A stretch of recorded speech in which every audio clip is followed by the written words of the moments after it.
Hello, so I'm just responding to Chris Pichu 2's comment they left on my anti-Mormon debate video. He says, well, first off, Chris Pichu, I'm assuming Chris, fan of Pokemon, but he's not the first Chris a fan of Pokemon, so it's Chris Pichu 2, maybe? Or maybe Pichu is last name. Sorry if I botched that. But anyways, hey Skylar, I am anti-Mormon and an apostate, etc. Was never a member or anything. Hopefully you approve my comment and respond for public discussion. I'm going to try to be respectful this time because I want to get some clear answers from you on a couple topics. Oh, there's my son. Hey.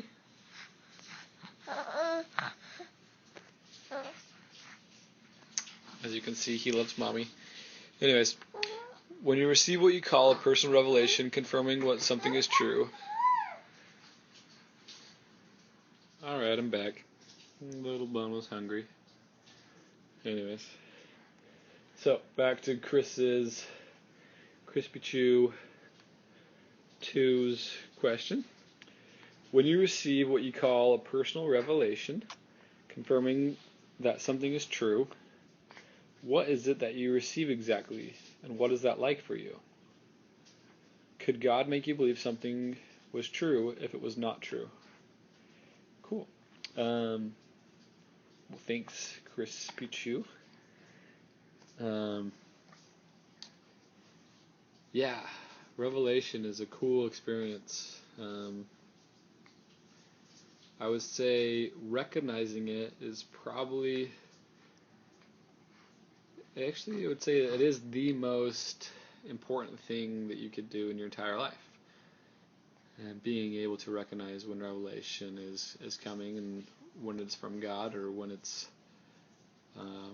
just a good thought of your own, or whether it's just your conscience or the light of Christ. And a lot of those are intermingled but not the same, you know.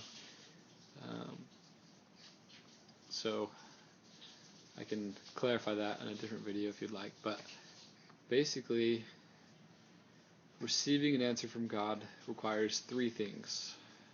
One, belief that you can receive an answer from God.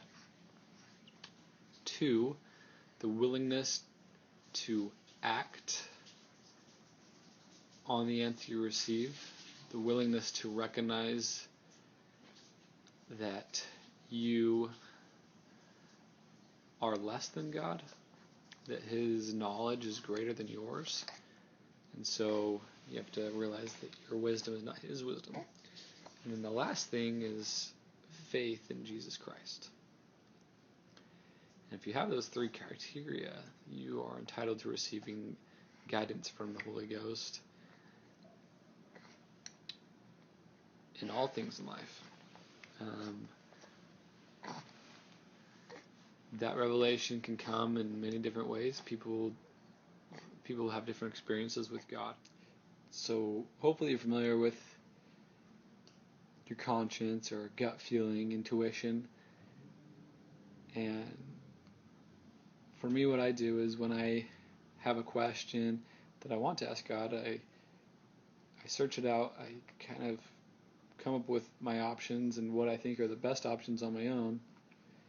And then in my mind's eye, I'll kind of like propose both ideas to God, and I'll kind of search it out and pray and ask God, okay, I've got these two options. If it be one of these that I should do, then enlighten my mind, help me come to a conclusion that this is the right way, or that this is the thing I should do. And sometimes it's something completely different, something I didn't even think of before, that I'll feel impressed to look onto or to research more. And so, I don't know, it's kind of like going on a journey in your mind's eye and letting God direct you where to go. It's a really neat experience, and something that you'd have to experience firsthand to really understand what I'm talking about. But a lot of people that I speak to that have had experiences with God and receiving answers, they do a similar thing where they'll search it out, they'll think about what they feel is best, and then they'll pray and ask God which way they should go. And one of them just kind of gets highlighted, and the other one kind of drops out of view, and you just go forward and realize that, okay, I don't understand exactly why, but that God's wisdom is smarter. He's smarter than I am, and he has greater knowledge than I do. It's kind of like my little baby boy here.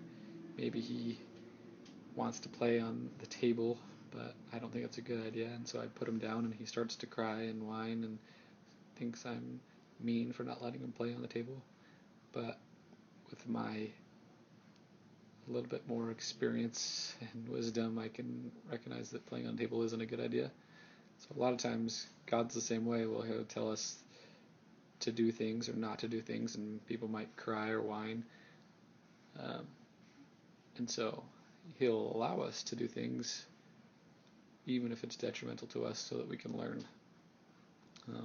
But he will always warn us. And so that's why we have all those commandments and all those things the Mormons can't do, because God knows that ultimately those things bring greater suffering.